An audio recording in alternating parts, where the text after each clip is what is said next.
Hello students, English with Arijit sir YouTube চ্যানেলে তোমাদেরকে স্বাগত জানাই। আশা করি তোমরা খুব ভালো আছো। তো আমরা ক্লাস 11-এর ম্যাকবেথ স্টোরিটা যেটা পড়তে শুরু করেছিলাম সেটা আজকের এই ভিডিওতে আমরা কন্টিনিউ করব। অলরেডি আমি 3টে পার্ট আপলোড করেছি, আজকে এটা 4th পার্টের ভিডিও এবং আশা করি এই ভিডিওতে আমি পুরো বাকি টেক্সটটা কমপ্লিট করে দেবো। তো তোমরা ভিডিওটা একদম শেষ পর্যন্ত মন দিয়ে দেখো। আর যারা আগের পার্টগুলো দেখোনি তাদেরকে বলবো তারা অবশ্যই আগের পার্টগুলোও দেখে নিও, তাহলে পুরো গল্পটা তোমরা খুব সহজেই বুঝে নিতে পারবে। তো চলো আজকের ক্লাসটা শুরু করি। তো দেখো, আমরা আগের দিনে জানতে পেরেছিলাম যে ম্যাকবেথ তার ফাইনাল আউটকামস অর্থাৎ তার শেষ পরিণতি কী হবে সেটা জানার জন্য আবারও একবার ওই 3টে উইচ বা ওয়েড সিস্টার্স তাদের সঙ্গে দেখা করার জন্য সেই হিতে এসছিল, সেই পুরো জমিতে এসছিল এবং সেখানে এসে তারা তাদের দেখা পেল এবং সেই ওয়েড সিস্টার্সরা বা সেই উইচেসরা তারা আবার তাদের যে মাস্টার্স অর্থাৎ 3টে ইনফার্নাল স্পিরিটস তাদেরকে ইনভোক করে ডেকে এনেছিল ম্যাজিক্যাল চার্মস ইউজ করে, এবং তারা এক এক করে ম্যাকবেথকে বিভিন্ন রকমের প্রফেসি করেছিল, তাই না? এবং লাস্ট যে স্পিরিটটা প্রফেসি করেছিল কি না, যতদিন না পর্যন্ত বীরনামের জঙ্গলটা ডানসিনেন পাহাড়ের দিকে এগিয়ে আসছে বা ডানসিনেন পাহাড়ের ওপরে উঠে আসছে ততদিন পর্যন্ত কিন্তু ম্যাকবেথকে কেউ ভ্যাঙ্কুইজড অর্থাৎ পরাজিত করতে পারবে না যুদ্ধক্ষেত্রে। এই প্রফেসিটা করেছিল থার্ড স্পিরিটটা। তোমরা আরও যে দুটো প্রফেসি ছিল সেই প্রফেসিগুলো একটু মনে করে দেখো। প্রথম স্পিরিটটা ম্যাকবেথকে কি বলেছিল না, প্রথম স্পিরিট ম্যাকবেথকে সাবধান করে দিয়েছিল, বলেছিল be aware of the thane of five অর্থাৎ ম্যাকডাফ থেইন অফ ফাইভ বা ম্যাকডাফের থেকে তুমি সাবধান থেকো ম্যাকবেথ। সেকেন্ড স্পিরিটটা কি বলেছিল, সেকেন্ড স্পিরিটটা তাকে বলেছিল যে ম্যাকবেথকে হত্যা করতে পারবে না এমন কোনো পুরুষ যে স্বাভাবিকভাবে মাতৃগর্ভ থেকে জন্মগ্রহণ করেছে। ঠিক আছে, জাস্ট তোমাদেরকে একটুখানি আমি রিমাইন্ড করে দিলাম, একটু মনে করিয়ে দিলাম। তো তারপর থেকে আমরা আজকে পড়তে শুরু করছি। দেখো, ম্যাকবেথ বলছেন, who can unfix the forest and move it from its earthbound roots, said the king. রাজা বলে উঠলেন, অর্থাৎ রাজা ম্যাকবেথ বলে উঠলেন, who can unfix the forest, কে একটা জঙ্গলকে নড়িয়ে দিতে পারে, একটা জঙ্গলকে মুক্ত করে দিতে পারে। আনফিক্স করা মানে কি, মানে বন্ধন মুক্ত করে দেওয়া। যখনই ওই প্রফেসিটা শুনলো থার্ড স্পিরিটের যে যতদিন না বীরনাম ডানসিনেন পাহাড়ের ওপরে উঠে আসছে ততদিন ম্যাকবেথকে কেউ পরাজিত করতে পারবে না, এটা শুনে ম্যাকবেথের মধ্যে একটা কনফিডেন্স কাজ করতে থাকলো, একটা আশা কাজ করতে থাকলো যে একটা জঙ্গলকে কে নড়িয়ে দিতে পারে। একটা জঙ্গল কি কোনোদিন নিজের থেকে মুভ করতে পারে না। তাই ম্যাকবেথ এখানে একটা রেটোরিক্যাল কোয়েশ্চেন করছে যে হু ক্যান আনফিক্স দ্য ফরেস্ট, কে পারে একটা জঙ্গলকে মানে বন্ধন মুক্ত করতে, অ্যান্ড মুভ ইট এবং সেটাকে সরিয়ে দিতে from is earth bound roots, অর্থাৎ তার মাটির মধ্যে তার যে শিকড়গুলো শক্ত করে ধরে রয়েছে সেই মাটিকে শক্ত করে ধরে থাকা শিকড় থেকে বা শিকড়কে মানে ছিন্ন করে কে পারবে একটা জঙ্গলকে সরিয়ে দিতে। তার মানে কি, কেউই এটা পারবে না। This task is quite impossible according to Macbeth. Macbeth মনে করছে যে এই কাজটা কারোর পক্ষেই সম্ভব নয়। তারপরে বলছে, I shall live the usual period of man's life, আমি দেখতে পাচ্ছি যে আমি একজন মানুষের যে স্বাভাবিক আয়ু সেই আয়ু নিয়েই বেঁচে থাকব, and not be cut off by a violent death, কোনো ভয়ঙ্কর মৃত্যু আমার স্বাভাবিক আয়ুষ্কালকে বা জীবৎকালকে সংক্ষিপ্ত করতে পারবে না। একজন মানুষ তার যতদিন আয়ু থাকে, যতদিন না সে স্বাভাবিকভাবে তার মৃত্যু হচ্ছে কোনো বার্ধক্যজনিত কারণে, যতদিন একটা মানুষ বেঁচে থাকে ততদিনই আমি বাঁচব, তার আগে কোনো ভয়ঙ্কর মৃত্যু ভায়োলেন্ট ডেথ আমার জীবনকালকে সংক্ষিপ্ত করতে পারবে না। But my heart throbs to know one thing, কিন্তু আমার হৃদয় একটা জিনিস জানার জন্য খুব উৎসুক হয়ে উঠেছে এই যে থ্রবস মানে কি, মানে হৃদয় ধকধক করা বা জানার জন্য প্রচণ্ড উদ্গ্রীব উৎসুক হয়ে ওঠা। কি সেই জিনিসটা? টেল মি, আমাকে তোমরা বলো। If you can tell me so much, যখন তোমরা আমাকে এত কিছু বললে তাহলে তোমরা আমাকে এটাও বলো, if Banquo's issue shall ever reign this kingdom, ব্যাংকোর যারা উত্তরাধিকারী বংশধর তারা কি এই রাজত্বে কখনো শাসন করবে? এই স্কটল্যান্ডে কি তারা কোনোদিন রাজত্ব করবে? এটা আমাকে বলো, এটা জানার জন্য আমার হৃদয় উদ্গ্রীব হয়ে উঠেছে। Here the cauldron sank into the ground and a noise of music was heard. ঠিক সেই সময়তে ওই কড়াইটা মাটির মধ্যে ঢুকে গেল এবং একটা মিউজিক শোনা গেল, অর্থাৎ একটা সঙ্গীত বা কোনো একটা গান শোনা গেল। And 8 shadows like kings, এবং 8টা ছায়া মূর্তি যেগুলোকে দেখতে ছিল রাজার মতো, passed by Macbeth, ম্যাকবেথের পাশ দিয়ে তারা পেরিয়ে গেল বা পেরিয়ে চলে গেল। And Banquo was the last figure, এবং শেষ ছায়ামূর্তিটি ছিল ব্যাংকোর। অল স্মিয়ার্ড উইথ ব্লাড, তাদের সারা গায়ে রক্ত লেগেছিল। অ্যান্ড ব্যাংকো স্মাইলড অ্যাট ম্যাকবেথ, এবং ব্যাংকো ম্যাকবেথের দিকে তাকিয়ে হাসছিল। তাহলে এটা কিসের সাজেশন দিচ্ছে? এই যে 8টা রাজার মতো দেখতে ছায়ামূর্তি এক এক করে ম্যাকবেথের পাশ দিয়ে পেরিয়ে গেল, এটা কি সাজেস্ট করছে? না, এরা হচ্ছে ব্যাংকোর ইস্যু, ব্যাংকোর বংশধর, যারা এরপর কি হতে চলেছে? স্কটল্যান্ডের রাজা হতে চলেছে আর কি। এরকম একটা সাজেশন এটা বা সিম্বল ক্যারি করছে এই ইমেজটার মধ্য দিয়ে। তারপরে কি বলেছে? Banquo bore a glass which showed the figure of many more, ব্যাংকোর হাতে ছিল একটা গ্লাস, অর্থাৎ একটা কাঁচ বা একটা মিরর, আয়না, হুইচ শোড, যেটাতে দেখাচ্ছিল দ্য ফিগার্স অফ মেনি মোর, এরকম আরও অনেক ছায়ামূর্তি। ব্যাংকোর হাতে সেই কাঁচটাতে বা সেই আয়নাটাতে কিন্তু এরকম আরও অনেক ওই রক্তমাখা রাজার মতো দেখতে ছায়ামূর্তি দেখা যাচ্ছিল। And pointed to the images, এবং ব্যাংকো ওই ইমেজগুলোকে নির্দেশ করছিল বা নির্দেশ করে দেখাচ্ছিল ম্যাকবেথকে। ম্যাকবেথকে বলছে, দেখো এই আয়নাটাতে বা এই গ্লাসটাতে তাকিয়ে দেখো কাদের ছবি দেখা যাচ্ছে। ম্যাকবেথ রিয়েলাইজ দ্যাট, ম্যাকবেথ সঙ্গে সঙ্গে বুঝে গেলেন যে this were the posterity of Banquo, এরা হলো ব্যাংকোর উত্তরাধিকারীরা। Who would reign after him in Scotland, যারা তারপর স্কটল্যান্ডে রাজত্ব করবে। ম্যাকবেথ পুরো ক্লিয়ারলি ব্যাপারটা বুঝে গেলেন। The three witches danced with a sound of soft music, ওই 3জন ডাইনি তখন কি করতে শুরু করলো? না, একটা খুব কোমল গান বা সঙ্গীতের সঙ্গে তারা নাচতে শুরু করলো। And making a show of duty and welcome to Macbeth vanished in the air. তারপর তারা কি করলো? না, তারা তাদের শো অফ ডিউটি, অর্থাৎ কর্তব্য সম্পাদনের একটা ভঙ্গি দেখিয়ে, অ্যান্ড ওয়েলকাম টু ম্যাকবেথ, এবং ম্যাকবেথকে অভিবাদন জানিয়ে ভ্যানিসড ইন দ্য এয়ার, তারা শূন্যে মিলিয়ে গেল। ঠিক আছে? The first news that Macbeth got soon after coming out of the witch's cave was that Macduff, the Thane of Fife, had fled to England. সেই ডাইনিদের গুহা থেকে বেরিয়ে আসার ঠিক পরপরেই যে সংবাদ ম্যাকবেথ পেয়েছিল তা হলো কি, যে ম্যাকডাফ, যিনি হলেন ফাইফের thane, had fled to England, তিনি ইংল্যান্ডে পালিয়ে গেছেন। কেন? টু জয়েন দ্য আর্মি, অর্থাৎ সেই সেনাবাহিনীতে যোগ দিতে, হুইচ ওয়াজ ফর্মিং, যেটা গড়ে তোলা হচ্ছিল এগেনস্ট হিম, তার বিরুদ্ধে, অর্থাৎ ম্যাকবেথের বিরুদ্ধে, under the leadership of Malcolm, ম্যালকমের নেতৃত্বে। কি জন্য? না, টু ডিসপ্লেস ম্যাকবেথ, ম্যাকবেথকে ডিসপ্লেস করতে, অর্থাৎ সিংহাসনচ্যুত করতে, and set Malcolm the right heir upon the throne of Scotland, এবং স্কটল্যান্ডের সিংহাসনের যিনি প্রকৃত দাবিদার বা প্রকৃত উত্তরাধিকারী, তিনি হলেন ম্যালকম, সেই ম্যালকমকে সিংহাসনে বসানোর জন্য।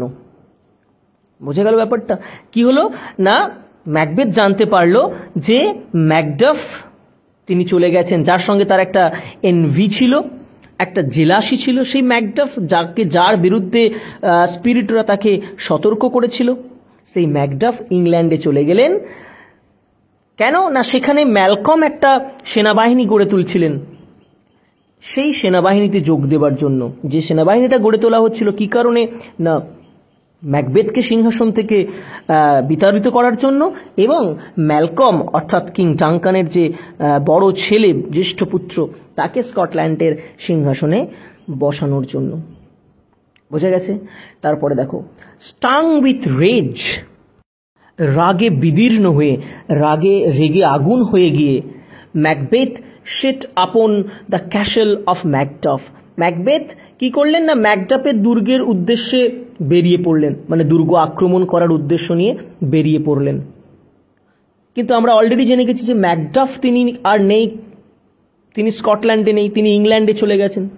তো কি বলছে, ম্যাকডাফস ওয়াইফ অ্যান্ড চিলড্রেন, ম্যাকবেথের স্ত্রী এবং সন্তানদেরকে, whom the thane had left behind in Scotland, যাদেরকে থেন অর্থাৎ ম্যাকডাফ স্কটল্যান্ডে রেখে গিয়েছিলেন।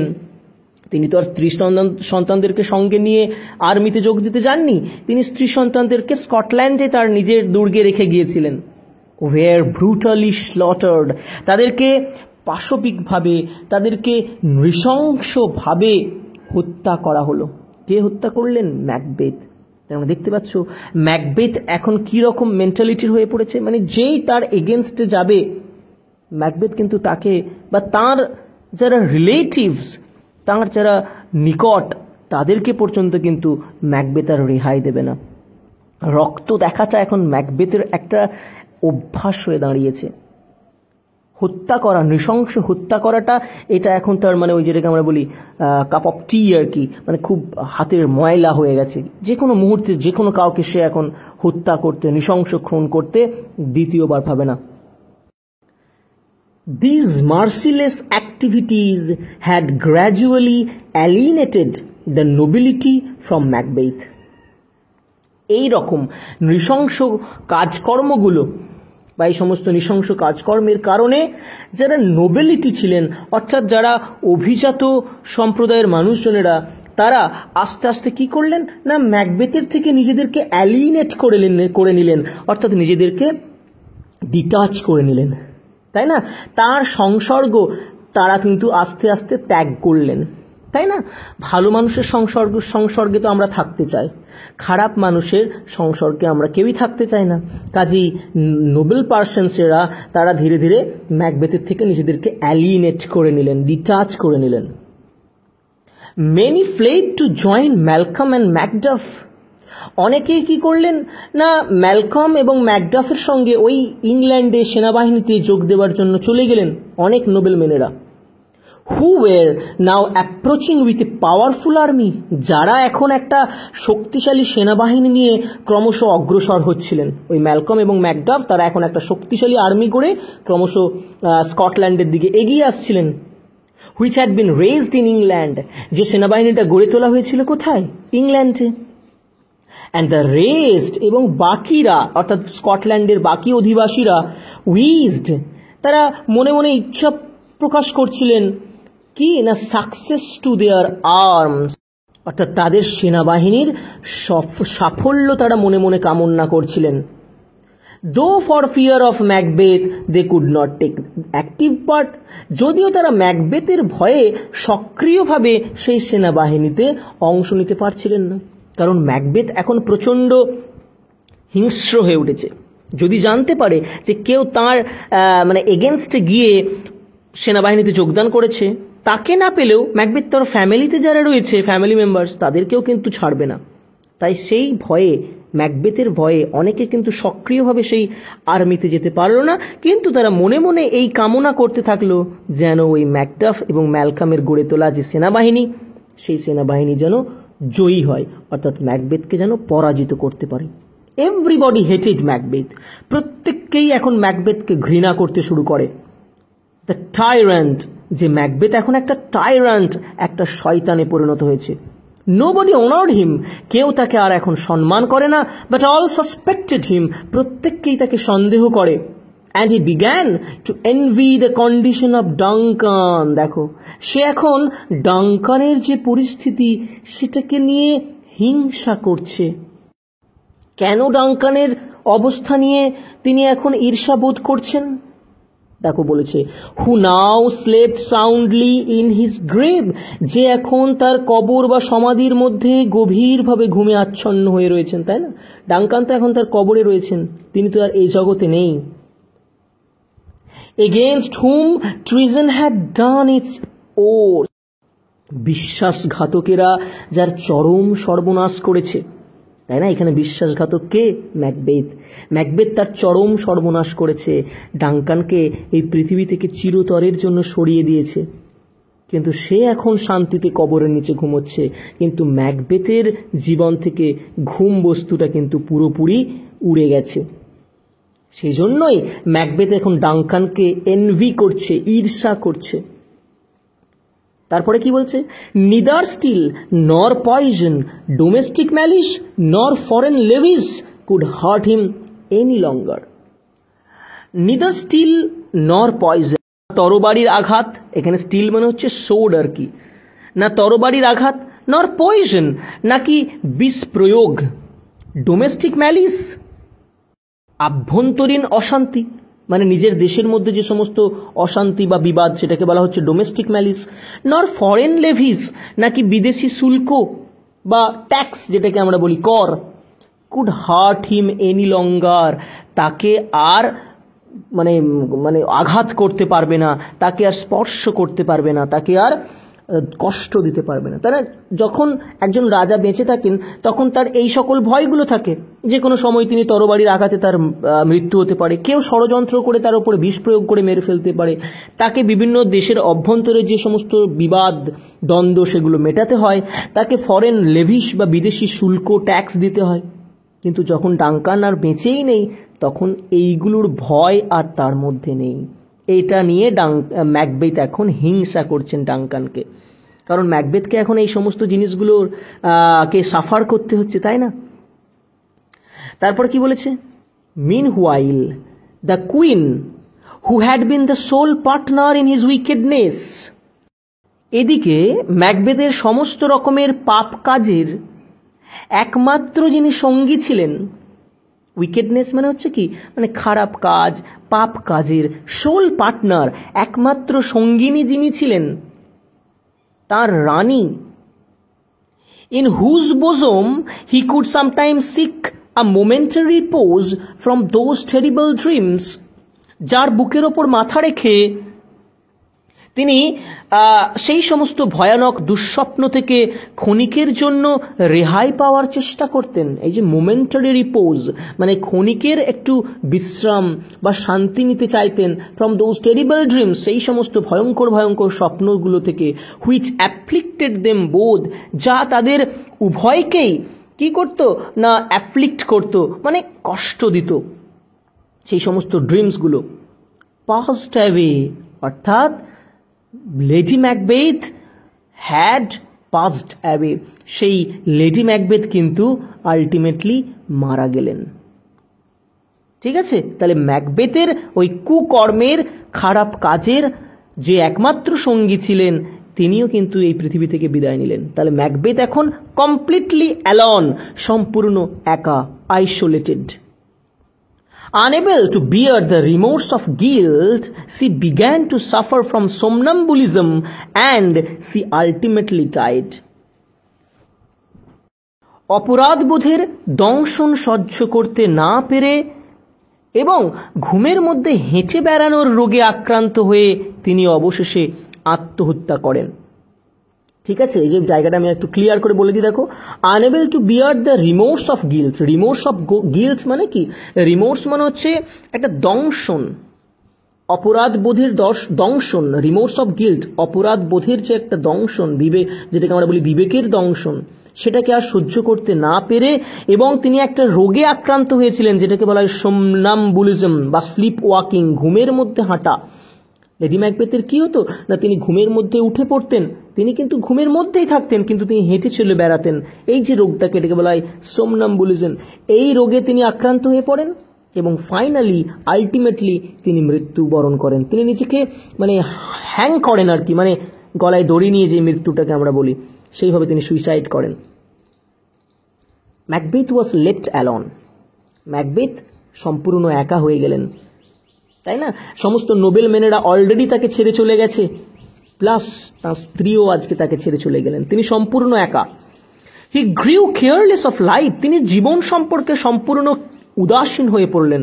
অ্যান্ড লংড ফর ডেথ, এবং তিনি মৃত্যু কামনা করতে লাগলেন। The near approach of Malcolm's army roused in him what remained of his ancient courage. ম্যালকমের সৈন্যবাহিনীর এগিয়ে আসার খবর তার মধ্যে যে পুরনো সাহসিকতা, যেটুকুনি আর অবশিষ্ট ছিল, তা জাগিয়ে তুলতে শুরু করলো। অর্থাৎ ম্যাকবেথ তো একটা টাইম আমরা জানি খুবই একজন হিরোইক ক্যারেক্টার ছিলেন, খুব সাহসী একজন চরিত্র। এই সমস্ত ঘটনাবলীর ফলে তিনি কিন্তু তার সাহস, তার কারেজ হারিয়ে ফেলেছিলেন। কিন্তু যখনই তিনি এই খবরটা জানতে পারলেন যে ম্যালকম তার আর্মি নিয়ে তার এগেনস্টে লড়াই করার জন্য এগিয়ে আসছে, তখন তার মধ্যে যে অ্যানসিয়েন্ট কারেজের যেটুকু অবশিষ্ট ছিল, সেটুকুকে কিন্তু ধীরে ধীরে আবার জেগে উঠতে থাকলো। And he determined to die with armor on his back. এবং তিনি কি ডিটারমিন্ড করলেন, তিনি কি মনস্থির করলেন যে তিনি যুদ্ধক্ষেত্রে মৃত্যুবরণ করবেন, তাই না? তিনি বিনা যুদ্ধে নাহি দেবেন প্রাণ, বীরের মতো লড়াই করে তবেই তিনি জীবন উৎসর্গ করবেন। ঠিক আছে, এটাই জন্যই তো ম্যাকবেথকে আমরা ট্র্যাজিক হিরো বলি, তার মধ্যে একটা হিরোইক কোয়ালিটি ডেফিনেটলি রয়েছেন। The hollow promises of the three witches had also filled in him a kind of false confidence.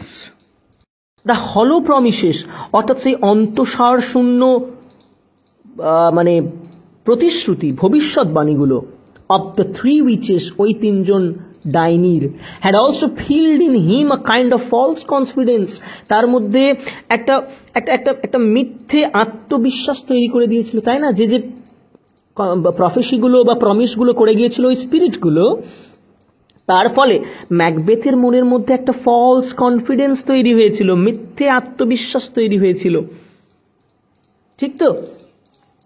And he remembered, এবং তিনি স্মরণ করলেন the prophecies of the spirits, সেই স্পিরিট বা সেই ইনফার্নাল স্পিরিটস, নারকীয় সেই আত্মাদের ভবিষ্যৎবাণীগুলো, that no one born of a woman's womb could kill him, যে একজন মাতৃ জঠর থেকে জন্মগ্রহণকারী কোনো ব্যক্তি, কোনো পুরুষ তাকে হত্যা করতে পারবে না, সেটা তিনি একবার মনে মনে স্মরণ করে নিলেন, কারণ তিনি নিজেকে এখন নিজের মধ্যে আত্মবিশ্বাস আনার চেষ্টা করছেন। He also believed in the soothsaying that he could never be vanquished until Birnamwood would come to Dunsinane. তিনি এটাও বিশ্বাস করলেন, বা এই সুদসেইং মানে হচ্ছে কি, মানে যেটা আমাদের মনকে একটুখানি সন্তুষ্ট করে, সেটাকে বলে সুদসেইং, মিষ্টি কথা, সেটাকেও তিনি বিশ্বাস করলেন। কি না, that he could never be vanquished, তিনি কখনোই পরাজিত হবেন না। কতক্ষণ না, until Birnam Wood would come to Dunsinane, যতক্ষণ না বিরনামের বনভূমিটা ডানসিনেন পাহাড়ে উঠে আসছে, ততদিন তিনি ধ্বংস হবেন না, তিনি পরাজিত হবেন না। এই সুদসেইং, এটাকেও তিনি কিন্তু বিশ্বাস করে নিলেন। Which he thought was impossible, যেটাকে তিনি ভেবেছিলেন যে একেবারেই অসম্ভব, কখনোই বিরনামউড ডানসিনেন পাহাড়ে উঠে আসবে না। So he shut himself up in his own castle, তাই তিনি নিজেকে তার দুর্গের মধ্যে কি করলেন, মানে আটকে রাখলেন আর কি, আবদ্ধ করে নিলেন, সাট আপ করে নিলেন।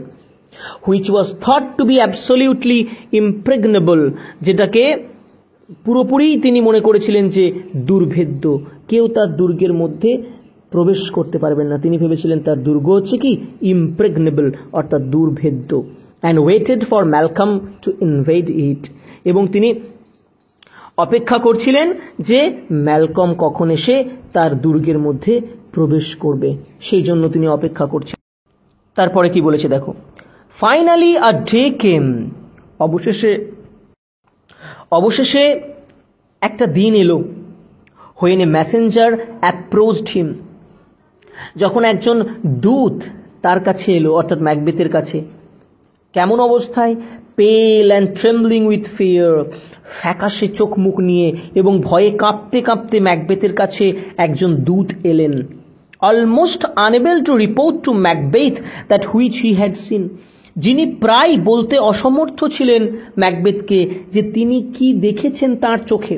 ম্যাকবেথকে তিনি বলতে পারছেন না, এতটাই তিনি ভয়ার্ত হয়ে রয়েছেন। And yet he avoid that, and yet he avoid মানে হচ্ছে নিশ্চিত রূপে বলা, এবং তিনি মানে বললেন আর কি, অ্যাজ হি স্টুড, যখন তিনি দাঁড়িয়েছিলেন, অন দ্য হিল, পাহাড়ের ওপরে, ফর হিজ ওয়াচ, অর্থাৎ মানে পাহারা দেওয়ার সময়, লক্ষ্য রাখার সময়, তিনি যখন বিরনাম পাহাড়ের ওপরে, ডানসিনেন পাহাড়ের ওপরে তিনি যখন দাঁড়িয়েছিলেন, হি চান্স টু সি দ্য বিরনাম, তিনি তখন হঠাৎ করে দেখতে পান বিরনাম জঙ্গলকে। অ্যান্ড পারসিভড, এবং দেখে তার মনে হয়েছিল, the wood to be moving, যে জঙ্গলটা যেন এগিয়ে আসছে। ঠিক আছে, তিনি এটা ম্যাকবেথকে জানালেন যে তিনি যখন ডানসিনেন পাহাড়ের ওপরে দাঁড়িয়ে দাঁড়িয়ে পাহারা দিচ্ছিলেন, তখন যেন তার মনে হয়েছে হঠাৎ করে তিনি বিরনাম জঙ্গলটাকে মুভ করতে দেখেছেন। এই শুনে তো ম্যাকবেথ রেগে আগুন। লায়ার, রোজ ম্যাকবেথ, ম্যাকবেথ গর্জে উঠে বললেন, মিথ্যাবাদী।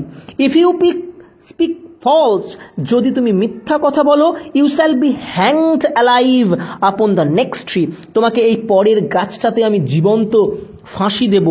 Till famine ends your life, যতদিন না অনাহারে তোমার মৃত্যু হচ্ছে ততদিন পর্যন্ত তোমাকে আমি ওই পরের গাছটায় ঝুলিয়ে রাখবো জীবন্ত। By now Macbeth had begun to doubt the equivocal sayings of the three spirits. Equivocal কথার মানে হচ্ছে দ্বার্থক, মানে যার মধ্যে দুটো অর্থ লুকিয়ে থাকে, সেটাকে বলা হয় ইকুইভোকালস। যে ইকুইভোকাল সেইংস করেছিল কারা? ওই স্পিরিটগুলো, ওই আত্মাগুলো।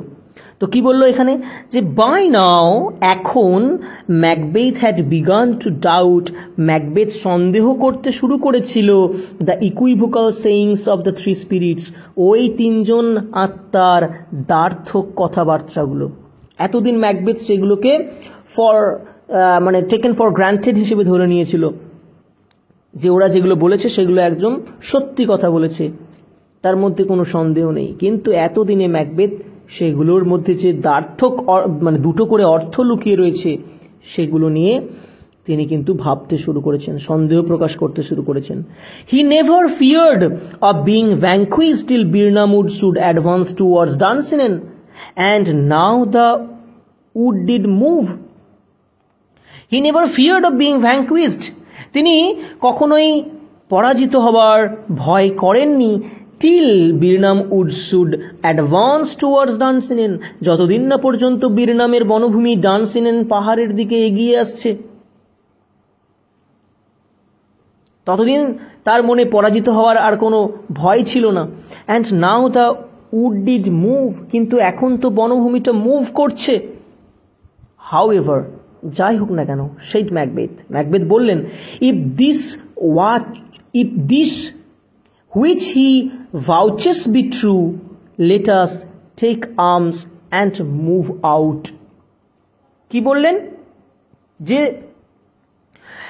if this which he vouches to be true, vouches to be true মানে হচ্ছে সত্য হিসেবে প্রমাণিত হওয়া আর কি, যে তিনি যেটা বললেন সেটা যদি সত্যই হয়, সেটা যদি সত্যি হিসেবেই প্রমাণিত হয়, let us take arms and move out, তাহলে চলো আমরা কি করি না, আমরা অস্ত্রসজ্জায় সজ্জিত হয়ে বেরিয়ে পড়ি, আর এখানে বসে থেকে কোনো লাভ নেই। there is no fleeing from hence, এখান থেকে পালিয়ে যাবার, or staying in here, বা এখানে বসে থাকার আর কোনো মানে হয় না। এই দুর্গের মধ্যে ঢুকে বসে থাকারও আর কোনো অর্থ হয় না, বা এখান থেকে পালিয়ে যাওয়ারও আর কোনো পথ নেই, কারণ বাইরে ম্যালকমের সেনাবাহিনী ঘিরে ফেলেছে তাদেরকে। I begin to be weary of the sun, আমি জীবন সম্বন্ধে বীতশ্রদ্ধ হয়ে পড়েছি, and wish my life is at an end, এবং আমি আশা করছি যে আমার জীবন যেন শেষ হয়ে যায় আর কি। মানে ম্যাকবেথ আর বেঁচে থাকার আশা করছে না, তিনি চাইছেন তার জীবন যেন এখানে শেষ হয়ে যায়, কারণ তার আর বেঁচে থাকার মতো কোনো মানে মানে যেটাকে আমরা বলি অ্যাট্রাকশন অফ লাইফ, জীবনের যে আকর্ষণ, সেই আকর্ষণ কিন্তু তাকে আর আকর্ষিত করতে পারছে না, তাই না? Life has become hell for Macbeth, জীবন তার কাছে নরকে পরিণত হয়েছে। Saying this, he sallied forth upon the besiegers who had now reached the castle. Saying this, এই সমস্ত কথাগুলো বলে he sallied forth, তার মানে sallied forth কথাটা মানে হচ্ছে ঝাঁপিয়ে পড়া, তিনি ঝাঁপিয়ে পড়লেন upon the besiegers, besiegers মানে হচ্ছে মানে দখলকারী বা অবরোধকারী, যারা বাইরে অপেক্ষা করছে ম্যালকমের সেনাবাহিনী, তাদেরকে এখানে বলা হচ্ছে বিসিজার্স, যারা অবরোধ করে, দখল করে। Who had now reached the castle, যারা ইতিমধ্যেই দুর্গে এসে উপস্থিত হয়েছে, সেই বিসিজার্সদের ওপর তারা কি করলেন না ঝাঁপিয়ে পড়লেন, মানে আক্রমণ করলেন আর কি। তারপরে কি বলেছে? The strange side of the moving wood was easily solved. চলমান বনভূমির এই যে অদ্ভুত দৃশ্য, তার রহস্যটা খুব সহজেই বোঝা গেল, যে কি জন্য বা কিভাবে এই বনভূমিটা চলছিল, তার পিছনে রহস্যটা কি, মিস্ট্রিটা কি, সেটা খুব সহজেই বোঝা গেল। কি হয়েছিল না, হোয়েন দ্য বিসিজিং আর্মি, যখন ওই অবরোধকারী সেনাদলটা অ্যাডভান্সড, এগিয়ে যাচ্ছিল টুয়ার্ডস দ্য ক্যাসল, দুর্গের দিকে, অর্থাৎ ম্যাকবেথের দুর্গের দিকে, থ্রু দ্য উড অফ বীরনাম, বীরনাম জঙ্গলের মধ্য দিয়ে, তখন ম্যালকম লাইক অ্যান অস্টিউট জেনারেল, তখন ম্যালকম একজন সুদক্ষ, একজন ধুরন্ধর সেনাপতির মতো ইনস্ট্রাক্টেড, নির্দেশ দিয়েছিলেন অল হিজ সোলজার্স, তার সমস্ত সৈন্যদেরকে, টু হিউ ডাউন, অর্থাৎ ভেঙে নিতে বা কেটে নিতে, আ বাও, একটা করে ডাল, and bear it before them, এবং সেটা তাদের সামনে ধরে তারা যেন এগিয়ে যায়, সো দ্যাট, যাতে করে, অর্থাৎ কেন তিনি এই রকম ইনস্ট্রাকশনটা দিয়েছিলেন না, যাতে করে দে কুড কনসিল, তারা গোপন রাখতে পারে, দ্য অ্যাকচুয়াল নাম্বার অফ ইনভেডার্স, অবরোধকারী সৈন্যদলের প্রকৃত সংখ্যাটা, টু ম্যাকবেথ, ম্যাকবেথের কাছে। তাহলে এটা ছিল ওই বনভূমি মুভ করার রহস্য। ম্যালকম প্রত্যেকজন সেনাকে নির্দেশ দিয়েছিলেন তারা যেন জঙ্গল থেকে একটা করে ডাল ভেঙে নিয়ে তাদের মুখের সামনে ধরে এগিয়ে যায়। কেন এমনটা ইনস্ট্রাকশন দিয়েছিলেন? যাতে করে তারা ম্যাকবেথের কাছ থেকে তাদের সৈন্যদলের প্রকৃত সংখ্যাটা লুকিয়ে রাখতে পারেন। ক্লিয়ার? তারপরে দেখো, this marching of soldiers with boughs in their hands had appeared from a distance like a moving wood. সৈন্যদের এরকম তাদের সামনে গাছের ডাল নিয়ে যে মার্চ করতে করতে এগিয়ে যাওয়াটা, সেটাকে দূর থেকে দেখে মনে হয়েছিল যে একটা জঙ্গল যেন মুভ করছে। অ্যান্ড, এবং the messenger was evidently frighten, এবং তাই দেখেই সেই দূতটা স্পষ্টত ভয় পেয়ে গিয়েছিলেন। দাস, এভাবেই the words of the spirits but to pass, সেই আত্মাদের কথাগুলো বা ভবিষ্যৎবাণীগুলো ফলে গিয়েছিল। In a sense different from that in which Macbeth understood. ফলে গিয়েছিল কিভাবে না, ম্যাকবেথ সেগুলোকে যেভাবে ভেবেছিল বা মনে করেছিল তার থেকে একটু আলাদাভাবে, অন্য রকমভাবে। ঠিকই তো, ম্যাকবেথ তো কখনোই ভাবেনি যে একটা জঙ্গল মুভ করতে পারে। ম্যাকবেথ ভেবেছিল এটা কখনোই পসিবল নেই, একটা জঙ্গল কখনোই মাটি থেকে উঠে এসে মুভ করতে পারে না। কিন্তু ম্যাকবেথ তো ভাবেনি যে এভাবেও এটা ফলে যেতে পারে। তাই বলছি, in a sense different from that in which Macbeth understood.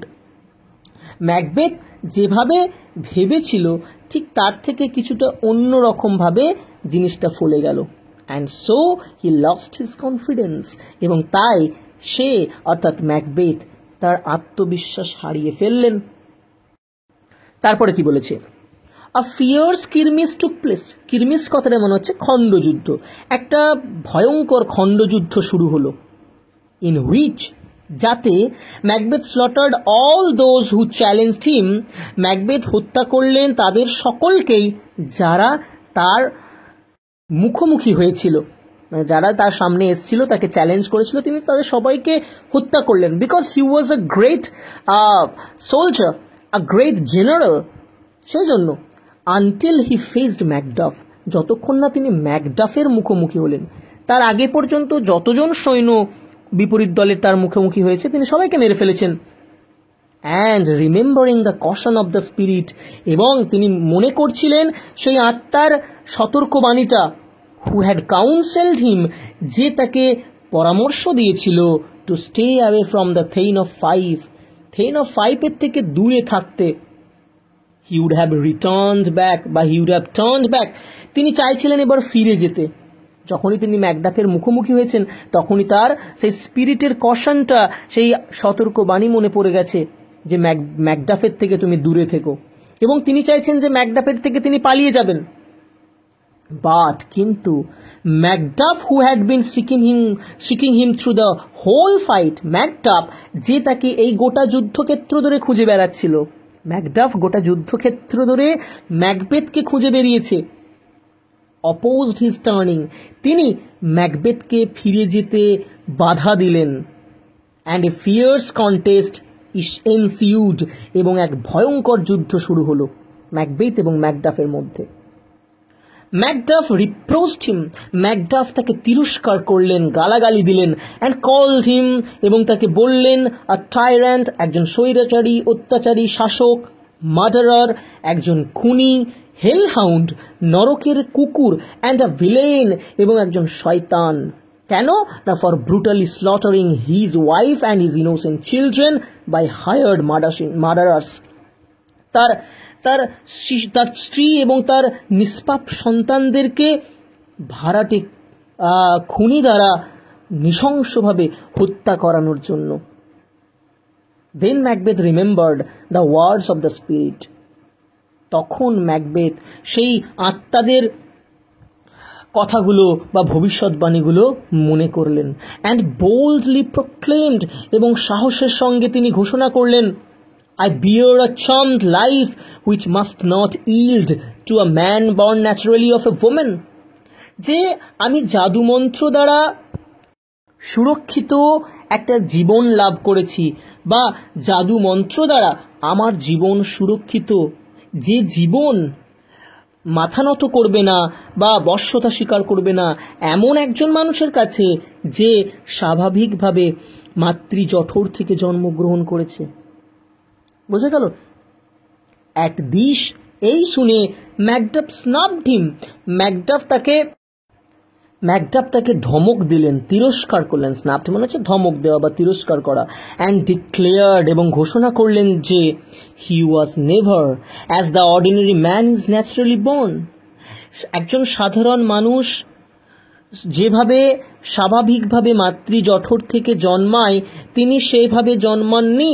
But was untimely taken out from his mother's womb, বরং তাকে সময়ের পূর্বেই তার মায়ের গর্ভ থেকে বের করে আনা হয়েছিল। এই শুনে ম্যাকবেথের কি হবে না, পায়ের তলার মাটি সরে যাবে, তাই না? এই যে প্রফেসিটা ছিল বা এই যে ভবিষ্যৎবাণীটা ছিল, এটাও কিন্তু মিথ্যে প্রমাণিত হয়ে গেল, তাই না? যেখানে ওই স্পিরিটটা বলেছিল যে স্বাভাবিকভাবে মাতৃজঠর থেকে জন্মানো কেউ তাকে ধ্বংস করতে পারবে না, মেরে ফেলতে পারবে না, এই ভবিষ্যৎবাণীটাও কিন্তু মিথ্যে প্রমাণিত হয়ে গেল। Macbeth lost his strength and resoluteness, Macbeth তার মনের জোর এবং দৃঢ়তা হারিয়ে ফেললেন। হি ল্যামেন্টেড, তিনি বিলাপ করে বললেন, ইন ফিউচার, ভবিষ্যতে, a man should never believe, একজন মানুষের বিশ্বাস করা উচিত নয়, দ্য লাইং ইকুইভোকেশনস, মিথ্যে দ্বার্থক কথায়, অফ উইচেস, ডাইনিদের, অ্যান্ড জাগলিং স্পিরিটস, এবং প্রতারণাকারী ওই প্রেতাত্মাদের কথায়। ম্যাকবেথের একটা লেসন হলো, একটা শিক্ষা হলো যে ভবিষ্যতে আর মানুষের কখনোই যেন না বিশ্বাস করে ওই ডাইনিদের ইকুইভোকাল কথাবার্তায়, মানে দ্বার্থক বা দুটো অর্থবিশিষ্ট যে কথাবার্তা, এবং জাগলিং স্পিরিটস, এবং এই প্রতারণাকারী প্রেতাত্মাদের কথা। Who deceived us in words, that have double meanings, যারা আমাদেরকে প্রতারণা করেন সেই রকম কথা বলে যেই কথাগুলোর দুটো করে অর্থ হয়। And while they keep their promise literally, এবং তারা তাদের কথা তাদের প্রমিস বা প্রতিশ্রুতি তারা যখন আক্ষরিকভাবে রাখে, তারা তাদের কথা আক্ষরিকভাবে রাখে যখন, they disappoint us by providing different meanings, তখন তারা কি করে না আমাদেরকে ডিসঅ্যাপয়েন্ট করে, আমাদেরকে হতাশ করে, আমাদেরকে চিট করে, ডিসিভ করে, প্রতারণা করে বাই প্রোভাইডিং ডিফারেন্ট মিনিংস, তাদের কথার অন্য অর্থ প্রকাশ করে, তাই না? তারা তাদের কথাগুলো লিটারালি রাখে, তাদের প্রমিস লিটারালি রাখে, কিন্তু তাদের কথার অন্য অর্থ তারা প্রকাশ করে আমাদেরকে ঠকায়, আমাদেরকে হতাশ করে। He then refuse to fight against Macduff, সে তখন ম্যাকডাফের সঙ্গে আর যুদ্ধ করতে চাইল না, যুদ্ধ করতে অস্বীকার করলো ম্যাকবেথ। ম্যাকবেথ বুঝে গেছে যে আমার পরাজয় অনিবার্য, তাই সে আর ম্যাকডাফের সঙ্গে লড়াই করতে চাইছে না।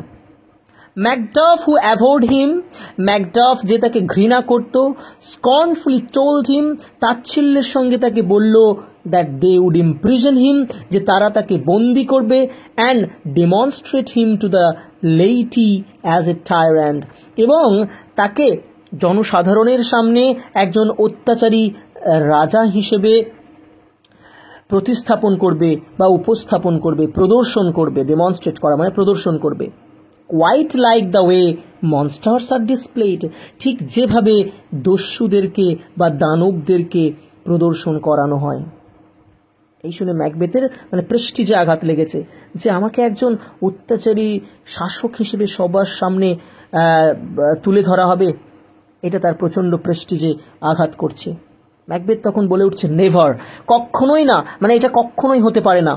I will not live to kiss the ground before young Malcolm's feet. আমি তরুণ ম্যাকবেথের পায়ের সামনের মাটিকে চুম্বন করার জন্য বেঁচে থাকবো না। ম্যাকবেথের সেন্স অফ ইগো বা সেন্স অফ সেলফ রেসপেক্ট এখনো পর্যন্ত কাজ করছে। দেখো, সে বলছে আমি ওই তরুণ ম্যালকমের পায়ের সামনের মাটিতে চুম্বন করার জন্য বাঁচবো না, মানে তার আগে আমার মৃত্যুটা শ্রেয়। His valiance returned with despair. তার যে সাহসিকতা, তার যে শৌর্য, সেটা হতাশার সঙ্গে ফিরে এলো। মানে সে এখন হতাশ হয়ে পড়েছে, কিন্তু তা সত্ত্বেও তার যে সাহসিকতা, ভ্যালিয়েন্স, সেটা কিন্তু ফিরে এলো। অ্যান্ড হি থ্রিউ আপন ম্যাকডাফ, এবং তিনি ম্যাকডাফের ওপরে ঝাঁপিয়ে পড়লেন। হু আফটার এ গ্রেট স্ট্রাগল, যে একটা ভয়ঙ্কর যুদ্ধের পর ওভার পাওয়ার্ড হিম, তাকে পরাজিত করলেন। ম্যাকডাফ ম্যাকবেথকে পরাজিত করলেন। অ্যান্ড সিভার্ড হিজ হেড, এবং তার মুন্ড ছেদন করলেন। And presented it to the young and lawful new king, এবং সেই কাটা মুন্ড তিনি তরুণ এবং বৈধ নতুন রাজার সামনে নিয়ে গেলেন, নতুন রাজাকে উপহার দিলেন ম্যালকমকে।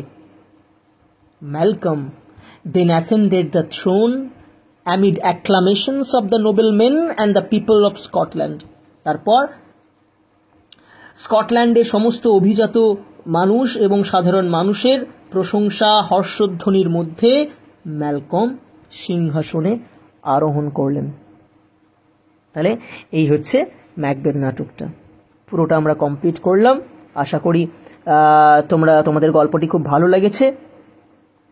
তো আমরা শেষ পর্যন্ত তাহলে কি দেখলাম, যে ম্যাকবেথের কি শেষ পরিণতি হলো? মৃত্যু। এবং যা তা মৃত্যু নয়, তার মুন্ডটাকে কেটে একটা প্লেটে করে নিয়ে এসে গোটা জনসাধারণকে দেখানো হলো, তাই না? আমরা তো এইটাই ভয় করি, আমাদের সবার মধ্যেই কিন্তু একটা ম্যাকবেথ লুকিয়ে রয়েছে, আমরা সেটাকে কি করি? সাপ্রেস করে রাখি, এবং এটাই করে রাখা উচিত। তো যাই হোক, আর বেশি কথা বলবো না, ভিডিওটা অনেক লং হয়ে গেল। তোমরা ভিডিওটা পুরোটা ফলো করো, কোনো জায়গায় বুঝতে অসুবিধা হলে আমাকে অবশ্যই কমেন্ট করবে। তো আবার তোমাদের সঙ্গে কথা হচ্ছে নেক্সট ভিডিওতে। ততদিন তোমরা খুব ভালো থেকো। টাটা।